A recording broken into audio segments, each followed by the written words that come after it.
Hi everyone. Welcome to this week's episode of the Identity series.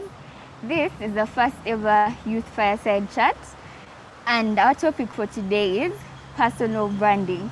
So my name is Namara Catherine, and I'll be your host and moderator for today. And I'm joined by a wonderful group of panelists who I'll be introducing shortly. But first, let's have an opening prayer from Elena. Let's humble ourselves for a word of prayer. Heavenly Father, we come before you today, this afternoon. We want to thank you for the opportunity that you have granted us to be able to speak at this platform. We thank you for life. We thank you for the protection, Heavenly Father. Father, as we gather today, we know that you are in our midst. For you said, where two or more are gathered in your name, there you shall be. So Father, as we discuss about personal branding, may you come and speak through and within us, O Heavenly King of Glory, that your word may go forth, Father, and that your children, your people may get to know who they are, O God, so as to step out in the calling that you have called them to be. In the name of Jesus Christ that I've prayed and believed. Amen. Thank you, Elena.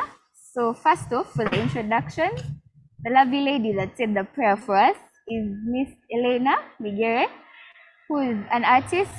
She's a singer and also an entrepreneur. So most recently, Elena has ventured into the skincare business. And I'd like to know, for starters, Elena, what inspired you to get into the business of skincare? Thank you, Catherine. So I would love, what inspired me to start the business of skincare? Well, I had an issue with my skin for quite a long time. And the more I tried, the more it felt like I was further from the solution. So I decided to try and understand my skin better and like other skin issues that people experience. So the more I tried, the more I researched and I came closer to an answer. So I found a solution that I would love to share with everyone else. I believe I'm not the only one that suffers with skin issues. There are so many people out there, and people are spending dollars and thousands of shillings to find a solution that's not really okay. It's available, but like it's so many people haven't really caught up to like the real cause. So that's what inspired me to start something that will help someone out there who might have been in my shoes and is looking for a way to heal and nourish their skin. Okay. Thank you. Thank you, Elena. So once her products hit the racks, be sure to try them out. Right next to Elena, we have Mr. Hilary Migere, who's a lawyer. He works with OSH advocates, and he has done a lot of work with several Rotaract clubs both in and out of Uganda. So Hilary, tell us how it's been working in this period of the lockdown while most courts are closed. Thank you so much, Kathy. It's been challenging, as everyone has noticed. I've been working remotely. Most of the offices we work with are closed. That's public offices. If you consider courts of law, they're locked until further notice, maybe until they open up the economy. Then our offices are also locked physically. Most of the work we do, we use emails and maybe try to use Zoom calls in here and there. But the physical aspect of it has reduced greatly. So we're doing things virtually most of the time. Okay. Thank you, Hilary. I'm sure we're all looking forward to the 42 days coming to an end. Yeah, we have until 30th, I think. Yes. So next to him, we have the seasoned medical doctor, Dr. Rutesi Remedi, who is an intern at Naguru, China, Uganda Friendship Hospital. He also recently started a new venture known as Almed, which is aimed at delivering healthcare services door to door. So he can tell us a little more about it and how we can access the services. Thank you very much. So we all, as Hilary has said, it has been really hard to move, and sometimes you are at home and you have a challenge, but it's hard to move. But also hospitals have been hotspots for COVID-19 cases. So you want to reduce your risk of contracting COVID-19 from the hospital. So me and my friend, after reaching out to a couple of patients we are seeing at home, decided to make it more formal and more structured out. And we started seeing patients at home. So what happened is patients reach out to us, describe to us their challenges, and then we come home, have a face-to-face interaction, do the consultation, do the examination. With the necessary tests, we take off the sample, we do the test, come back, explain the results, and also give the medication. So we provide quality care at home at the convenience of everyone, and also make it easier to get these services in this lockdown. It's something that we hope to build on with telehealth later, but now we're doing it in that scale. Thank you. Okay, thank you for that, Mehdi. Be sure to reach out to him if you need any medical care at home. Last but not least, we have the lovely Miss Asiku Priscilla, who is a quantity surveyor by profession, and she holds several positions. She's a manager, she works with a consultancy, but most recently and most interestingly, she's been working on an ESC scholarship program. So Priscilla, tell us how we can get these scholarships, who is eligible for them? Thank you, Kathy. All members of the East African community countries are eligible, all the 5 partner states. You basically just have to be below 35 years of age and have gotten a second-class upper as a minimum requirement in your bachelor's degrees. And then when our adverts roll out, you apply to a university of your choice. But because the scholarship is about regional integration, you then have to apply to a country that's not your country. So if I'm Ugandan, I can only apply to Kenya, Rwanda, and Tanzania. We don't have universities from Burundi and South Sudan as yet. But basically, that's what you have to do. You apply, and then we eventually give you feedback. Okay, thank you, Priscilla. So, like I mentioned, our topic for today is personal branding. Now, I know we're all used to hearing about brands basing on large corporations and companies. For instance, like Coca-Cola, whose catchphrase is taste the feeling. Then there's MTN Uganda, whose catchphrase is everywhere you go. But today, what we're going to be tackling is personal branding. You have a personal brand, I have a personal brand. Each one of us has a story, a true authentic story that captures our essence, a story that makes us stand out from everybody else. So the purpose of this discussion is to help us understand, is it important to personal brand? How do you even go about it? And where do you start? So with that, I'd just like to kick off by asking everybody here today on the panel what your unique personal brand is. So for that question, I'll start with Elena.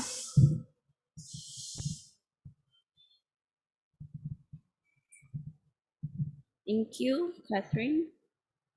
All right, my unique personal brand. Well, I'm a joyful person. I'm a happy presence. I'm hardworking. When I start something, I usually don't give up until I've achieved my desired results.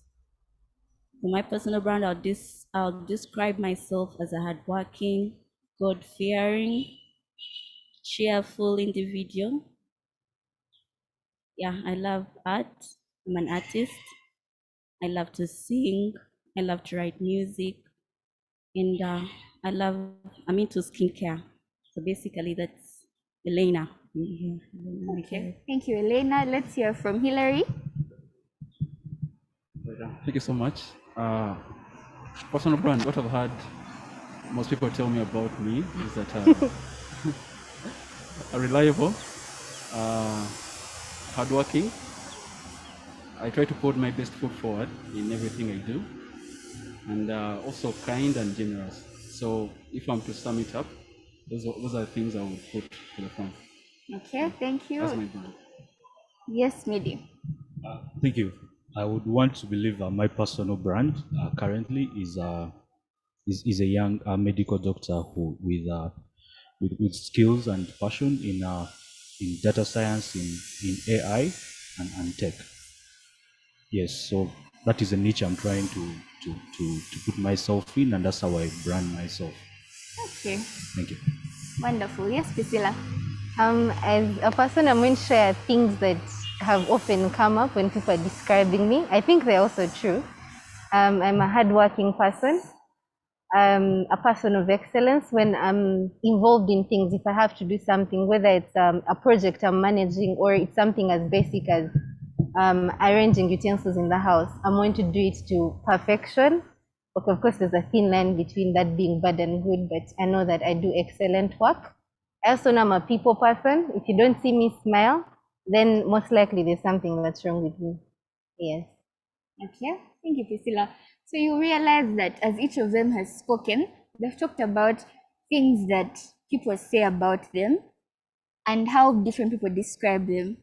So this is to show you that your personal brand is communicated daily in the way that you interact with people, in the way that you talk, in the way that you dress. You're selling your personal brand.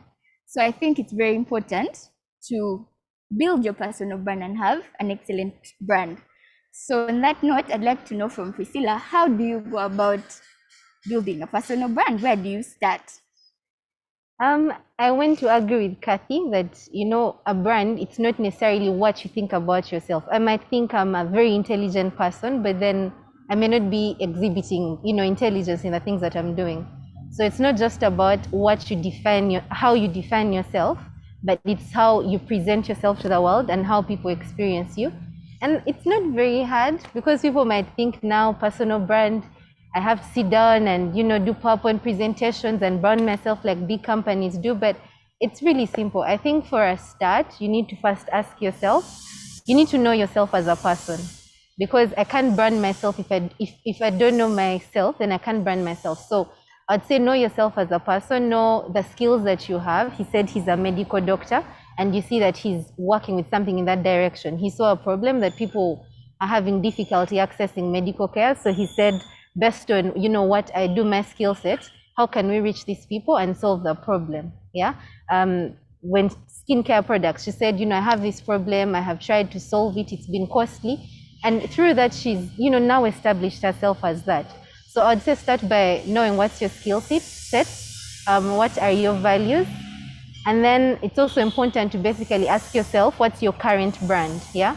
For you to move from where you are at now to where you want to get to, you need to ask yourself, when people see me currently, what do they think? Yeah. Do they think you're smart? Do they think you're shabby? Do they think you're just playing, or you don't have a goal in life? So you get feedback from friends, from your employers, from your teachers, from people you stay with at home.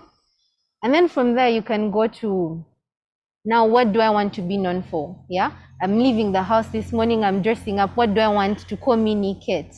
I could have, come in sweatpants and things like that, but what do I want to communicate to the people? Is that, are you going to go for a meeting in maybe a free summer dress? No, not necessarily, because they may not take you seriously.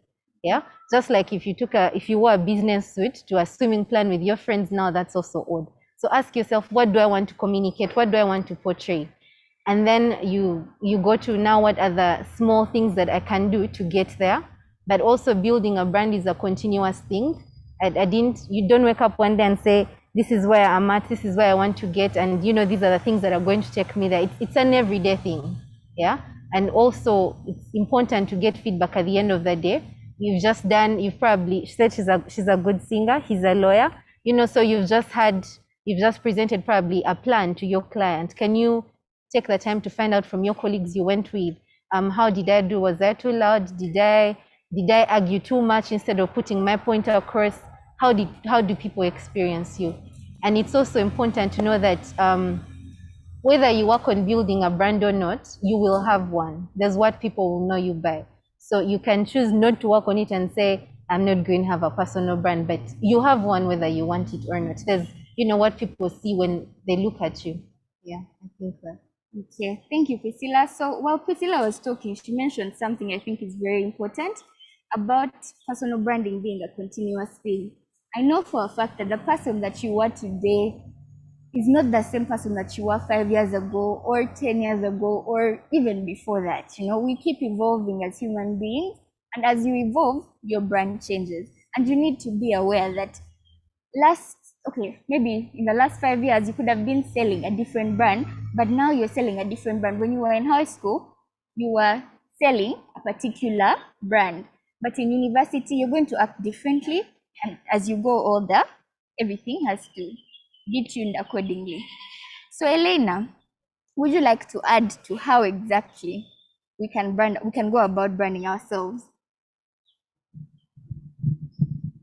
Thank you, Catherine. So I'd like to agree with you, Priscilla. Thank you for that. Yeah, so how do we brand ourselves? So you see, with the way we interact with other people, like you can be deliberate after knowing who you are, what you stand for.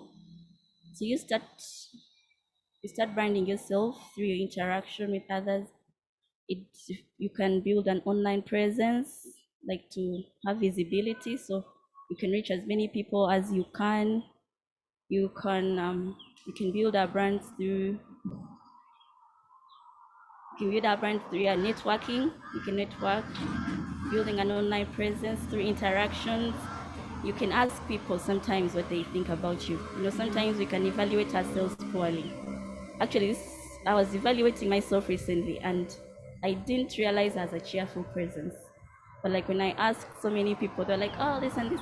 So once you know where your strengths are, like through this interaction with people, networking, and I'm trying to find the word. I'm forgetting the word. But like, so we keep building our brands through the way we talk, how we portray ourselves to other people, like at your office.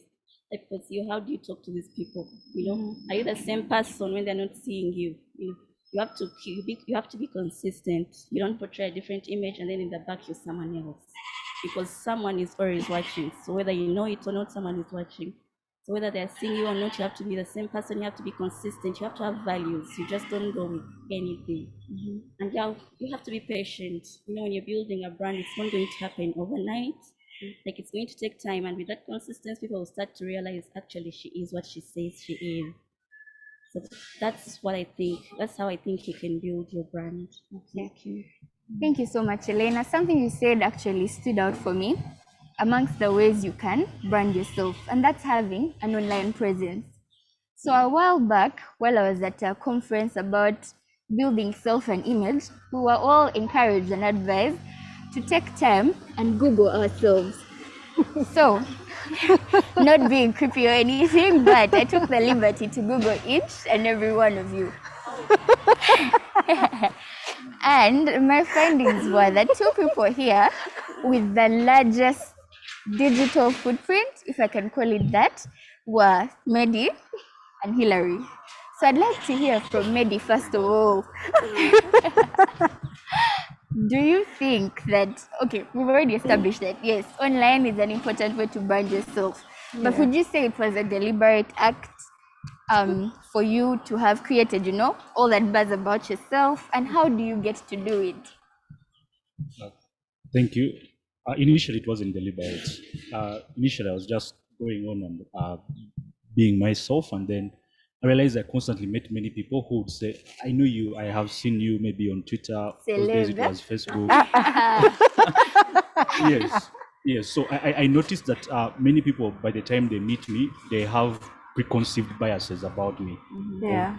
If in case they saw a picture of me playing chess, they would initially come with this attitude of he's a chess player and all the qualities that they initially attribute to this. So and then I had engagements with some of my mentors, and then they told me that I should be more deliberate with my digital print. And we all of us in this age and era, it's inevitable that you're going to have a digital trace of who you are, and you should try to, at least for starters, know what it is. So as you said, it's good to start by Googling your name, but I recommend not to use your phone, because your phone will be quite biased. Or if you log out of your account and use another account, it gives you a more objective, because your account is is already biased with your content. So using another person's account and seeing what random stranger will see you. It's not very rare that these days, before you meet people or when you interact with someone, you quickly run and try to get an idea of who they are. And Google is usually the first place. Before I came, I tried to search. So I'm not the only one talking, I already had ideas of who you are, because it gives you a leverage when you have earlier also. one of the things you Google yourself, you find out what is there. Two is you social media. Social media is where many people. Sometimes if you don't find someone on Google, you go on Twitter or Facebook and search their names. Yeah. That's assuming they use their names. So if you want to put out a certain brand, sometimes you just want to enjoy internet, so you may be anonymous. But if you want to put out a particular brand, you have to use your names. The things of having Facebook accounts in over, I don't know, there are not many people used to use it. There's so many. So you use your names, your exact names on the social medias, and then that's so. There are some social medias that are better for branding than the others. I'm more familiar with Twitter and LinkedIn.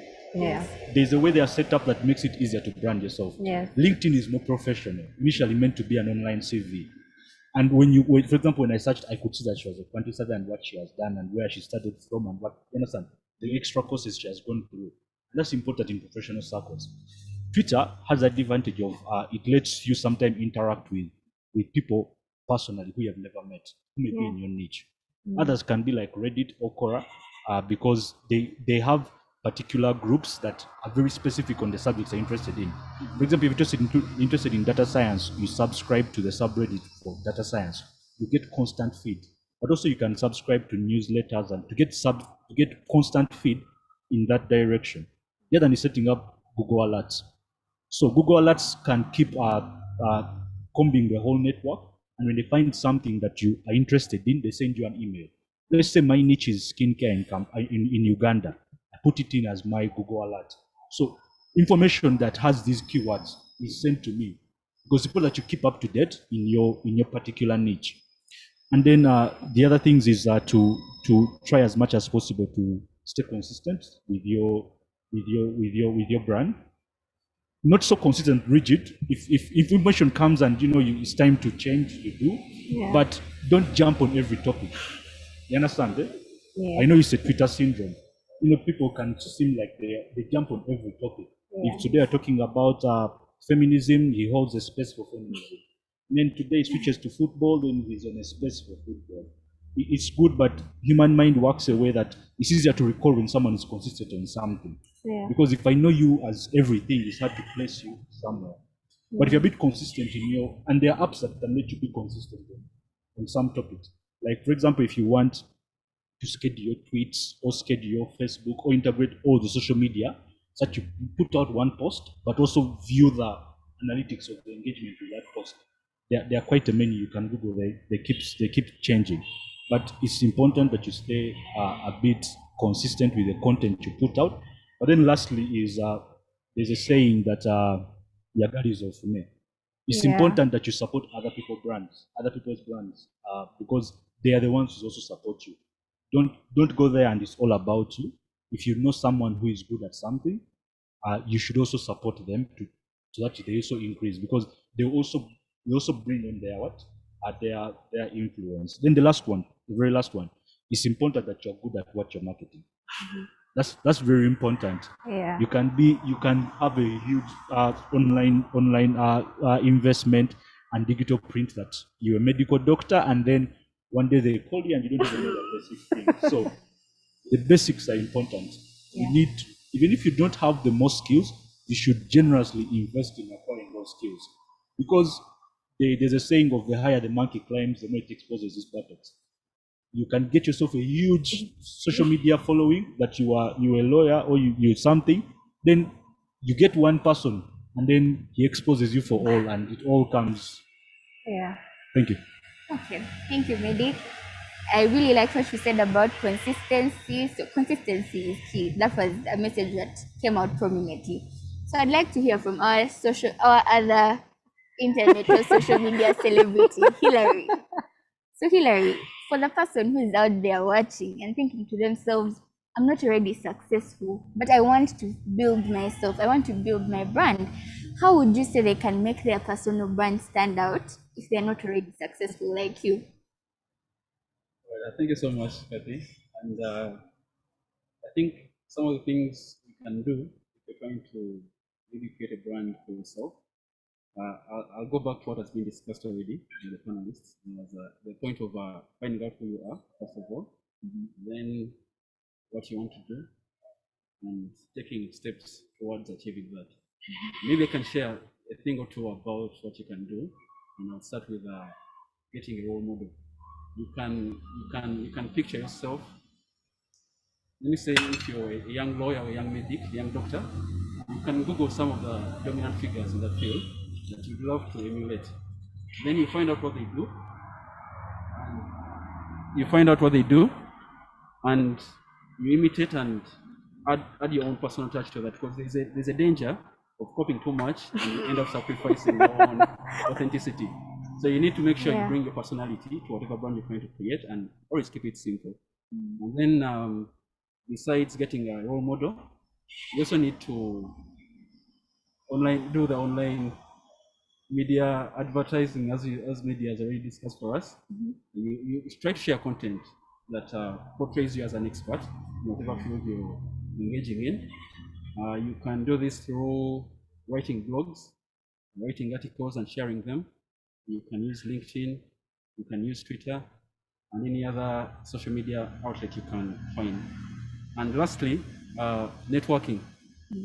Before COVID, it was commonplace for people to meet and greet, share business cards here and there. But with the advent of COVID and social distancing, most of that has been transferred to the online space. So it goes back to getting in touch with people, asking for recommendations, and basically putting yourself out there to your target audience. So those are some of the few tips I can share on how you can build a brand. Okay, thank you so much, Hilary. But still, with you, I'd like to know, how would you say the dynamics of branding have changed over the years? Is it easier now? Was it easier back then? How would you say the dynamics have changed? I think it's easier now, but considering the developments that have come up with human development. If you look at, if I can give an example, I mentioned networking physically, where people would meet physically, shake a few hands, share cards, and all this came with expenses. You have to really buy a ticket to a networking event. For you to be there, you buy a table. Some tables are expensive to book. But now, you can do all that at no cost at all. If you set up your LinkedIn profile properly, trust me, you'll attract so many connections on LinkedIn as long as you're sharing content. Now, what you do, you need to picture your target audience first and foremost. Then you start sharing that information that benefits them. Once you do that, your circle will grow gradually on any social media handle.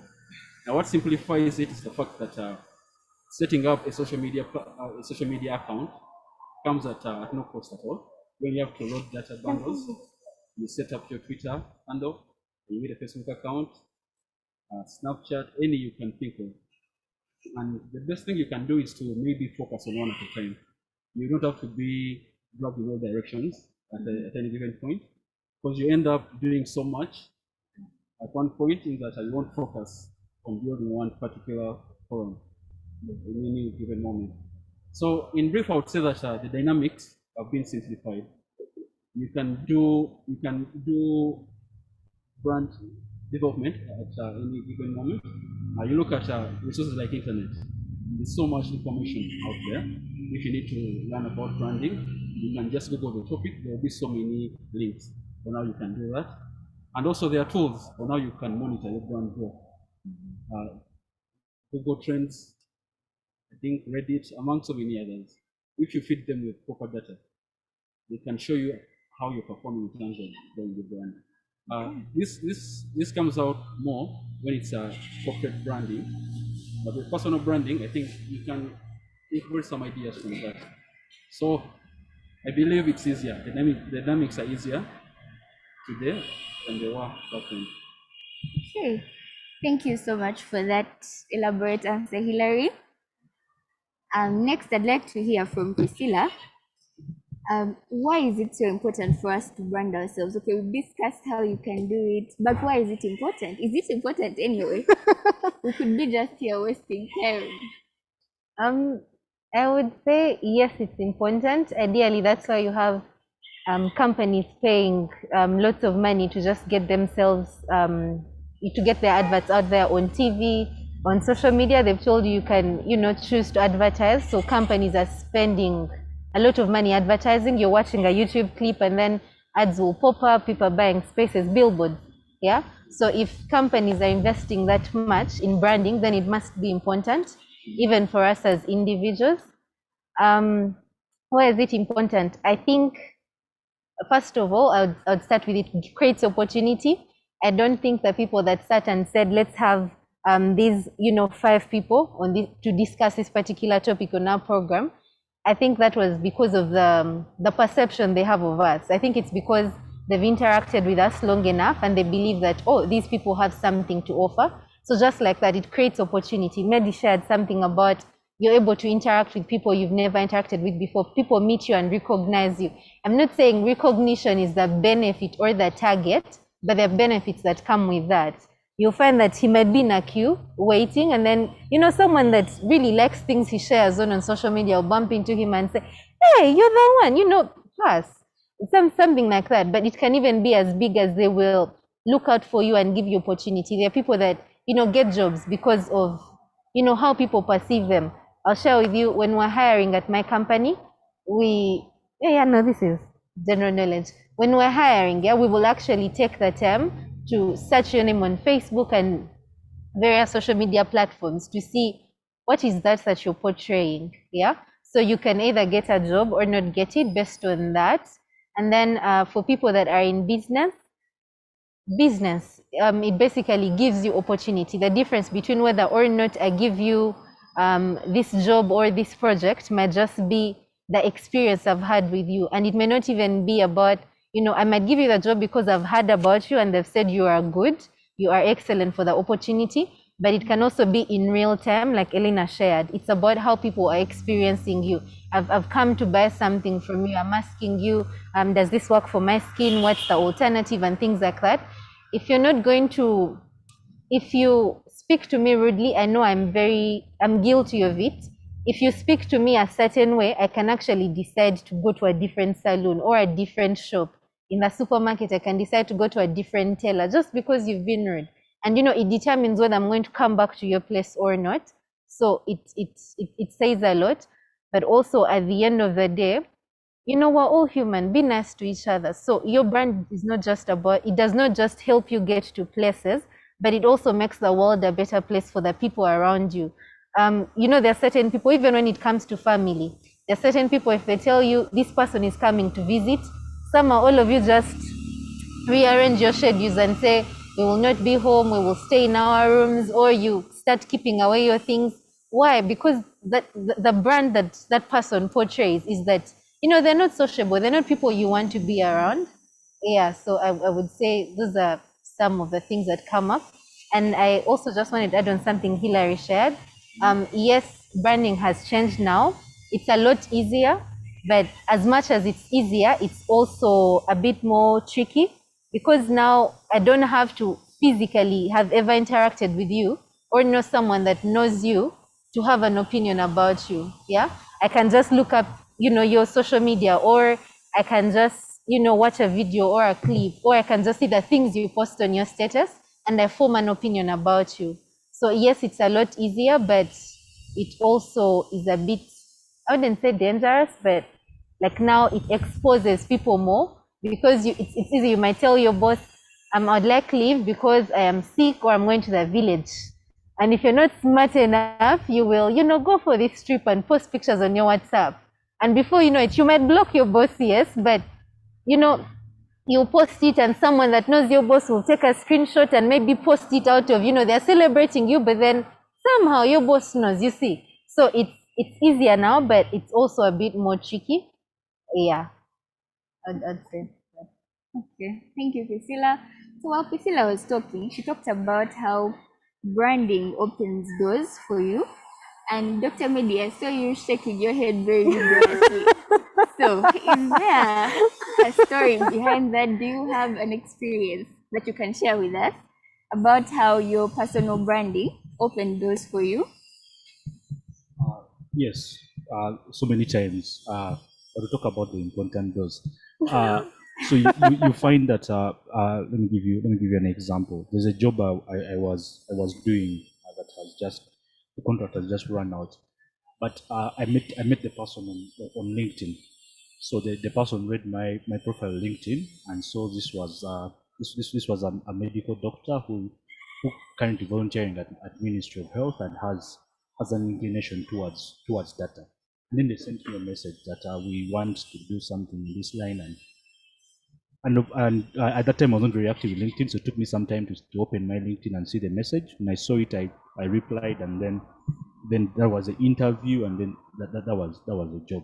But it also happened many times that, especially on Twitter, that people reach out to me in DM when they have health conditions, when they have consultations to make, and most of these you find will end on Twitter, but some of these are the ones that they ask you. But I know that you see patients at home. Do you mind coming and checking out my grandmom? I heard you do this. So it happens so many times, but also outside profession. I've made so many friends that initially I met on social media, and we just kept interacting with each other, and now we're very good friends. Yeah. Okay, thank you for that. So we're almost out of time. And I'd just like to hear from each and every one of you. You know, this whole discussion and session has been about sharing, but also about learning. So each of you is going to just give us the one thing that you think that the one who's listening there should take away from this. What's the one thing that people shouldn't forget? So we can start from Elena. Okay. I think everyone should know that they are unique. You're not like everyone else. Yes, so I think that, and everyone watching should take that with them. Like, you are unique, so you need to take time to discover who you really are. There's something you have that someone needs out here. So if you don't take time to discover that, there's no way you're going to deliver. So take time, discover who you are, what makes you unique, and just go for it. Thank you. Okay, thank you. Hilary? Yeah, I think what I believe one can take back home is that branding happens whether we intend it or not. But if we want to influence, if you want to have control over the image you want to portray to people, then we should consider branding in a proper way by maybe adopting any of the steps we've discussed here. Because whether you know it or not, from the moment you're born, people are forming opinions about you. And that can happen naturally without your control. But once you decide to have a clear picture portrayed, then you have to take some steps towards achieving that goal. And you need to do that by identifying your market and what you want to be and some role models. I believe if you take away anything, that should be it on the discussion. Thank you, Hilary. Yes, Dr. Medi. Mine would be similar to Hilary. My take home for people who are already home is that sorry, my take home is that you find that you're doing something, but people won't know unless you put out that story. You understand? Yeah. And it's good that you're good at something, but it would be better if the right people knew that you were good at something, and that's through active branding. Thank you. Okay, thank you. Yes, Priscilla. I think mine would be authentic. At the end of the day, don't kill yourself or don't be a hypocrite because you're trying to pass off an image that you're not. Yeah. I think at the end of the day, be authentic, be true to yourself, and then find out how can I use all these things about me, both good and bad, in a way, how can I reshape that? And also, it's not just for, business or career. It's not just about out there. It's also about how do your friends perceive you? Are you the reliable friend? Are you the friend who always comes late? Are you the empathetic one, or are you the one who just is indifferent? So it's much bigger than just career and business. And at the end of the day, just be authentic. Okay, thank you, Priscilla, and thank you to all my lovely panelists for today. You've all done such a great job, and you've all shared such interesting and amazing points.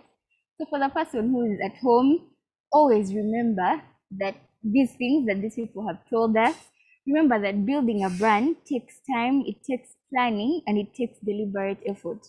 So I hope that you've been able to pick up a thing or two here and there that will be useful in your journey, in your branding journey.